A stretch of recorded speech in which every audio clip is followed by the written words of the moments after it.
دمشق کی پرانی گلیوں میں جہاں بازاروں کی چہل پہل کبھی ختم نہ ہوتی، وہاں ایک چور ایسا تھا جس کی ہوشیاری کے قصے ہر خاص و عام کی زبان پر تھے۔ اس کا نام یوسف تھا، مگر لوگ اسے شاطر یوسف کے نام سے جانتے تھے۔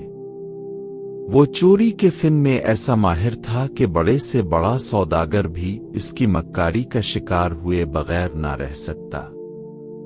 لیکن وہ کوئی عام چور نہ تھا، وہ صرف امیروں کو نشانہ بناتا اور غریبوں میں بانٹ دیتا، یوں عوام میں اس کی شہرت کسی ہیرو جیسی تھی۔ یوسف کا بچپن دمشق کے ایک غریب محلے میں گزرا تھا۔ اس کا باپ ایک مزدور تھا، مگر قسمت نے ان کے ساتھ بے رحمی دکھائی، اور جب یوسف 10 سال کا تھا تو اس کا باپ ایک حادثے میں چل بسا۔ غربت نے اسے بچپن سے ہی عقل مند بنا دیا تھا۔ پہلے پہل وہ بازار میں ادھر الفادیر بھاگ کر لوگوں کے چھوٹے موٹے سامان چرانے لگا، مگر جلد ہی اسے سمجھ آ گیا کہ چھوٹی موٹی چوری میں زیادہ فائدہ نہیں۔ اس نے اپنے استاد عزیر نامی ایک پرانے چور سے چوری کا اصل فن سیکھا۔ عزیر نے اسے سکھایا کہ ایک سچا چور وہ ہوتا ہے جو کسی کو محسوس تک نہ ہونے دے کہ اس کی جیب تجوری خالی ہو چکی ہے۔ یوسف نے جلد ہی یہ فن سیکھ لیا، اور پھر دمشق میں اس کے نام کا سکہ چلنے لگا۔ دمشق میں ایک مشہور تاجر عمر بن خالد تھا، جو اپنی دولت کے گھمنڈ میں دوسروں کو حقیر سمجھتا تھا۔ لوگ اس کی سخاوت کی تعریفیں کرتے، مگر حقیقت میں وہ سود پر پیسہ دیتا اور غریبوں کو مقروض بنا کر ان کی زمینیں ہتھیا لیتا۔ یوسف نے فیصلہ کیا کہ اسے سبق سکھایا جائے۔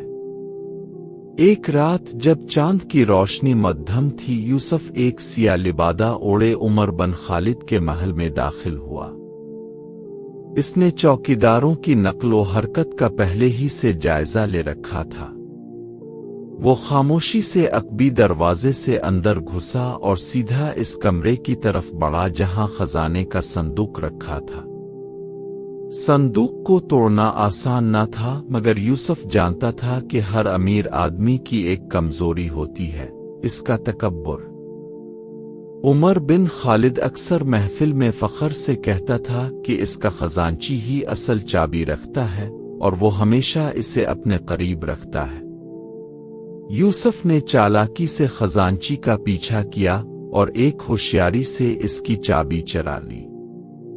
پھر وہ خزانے کے کمرے میں داخل ہوا، صندوق کھولا اور سونا اور چاندی نکال کر لے گیا۔ یہ سونا اس نے دمشق کے کئی غریب خاندانوں میں بانٹ دیا، اور جب صبح ہوئی تو پورے شہر میں بس ایک ہی چرچا تھا، شاطر یوسف نے پھر اپنا جادو دکھا دیا۔ یوسف کے کارنامے دمشق کے سلطان تک بھی پہنچ گئے۔ سلطان ایک عقلمند مگر سخت حکمران تھا، اور اس نے فیصلہ کیا کہ یوسف کو پکڑ کر عبرت کا نشان بنایا جائے۔ سلطان نے ایک اعلان کیا کہ جو بھی شاطر چور کو پکڑے گا اسے بھاری انعام دیا جائے گا۔ یوسف جانتا تھا کہ اب اسے زیادہ احتیاط سے کام لینا ہوگا، مگر وہ صرف چھپنے کے بجائے کچھ ایسا کرنا چاہتا تھا جس سے اس کی ہوشیاری ہمیشہ یاد رکھی جائے۔ ایک دن وہ خود کو ایک معزز تاجر کے روپ میں سلطان کے دربار میں لے گیا۔ اس نے کہا کہ وہ شہر کے تاجروں کے لیے ایک خاص خزانے کا سودا کرنے آیا ہے۔ اس کی چرب زبانی ایسی تھی کہ دربار کے مشیر بھی دھوکا کھا گئے۔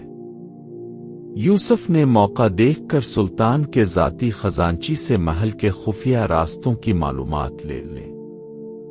چند راتوں بعد جب محافظوں کو ذرا بھی شک نہ تھا، یوسف نے سلطان کے خزانوں سے ایک خاص ہیرے کو چرا لیا جسے نورن دمشق کہا جاتا تھا۔ یہ ہیرا شہر کے شاہی خزانے کی شان تھا۔ صبح ہوتے ہی جب یہ خبر پھیلی کہ نورن دمشق غائب ہو چکا ہے تو پورے دربار میں کھلبلی مچ گئی۔ سلطان غصے میں تھا، مگر ساتھ ہی حیران بھی کہ آخر یہ کیسے ممکن ہوا۔